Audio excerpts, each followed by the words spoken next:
Shi, ayan, napakasulit po ng inyong 90 pesos dito dahil kasya na po ito hanggang XXL, mga mi. Ayan po yung details po ng kanyang tela, no?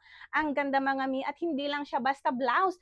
Ayan po siya, mga mi, at bar crepe po ang tela, no need plancha dahil bagsak po ang kanyang tela. Ayan po ang ganda, mga mi, at napakalaki po nito. At kasya po ito hanggang XXL dahil nababa na po ito hanggang 50 inches, mga mi, ha. At 30-31 po ang waistline ko at large size po ako.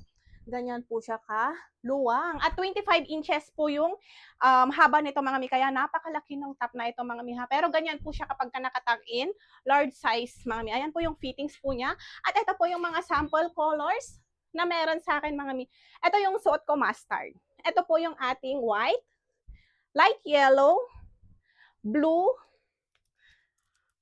red, black, sage green, at meron tayong pink. Ayan, mga mi, for only 90 pesos lang po. Napakasulit, mga mi, ha. Lagi nyong i-check yung price po dyan sa may yellow basket dahil pwedeng tumaas, pwedeng bumaba. Pero sa ngayon, mga mi, 90 pesos lang po itong blouse na ito.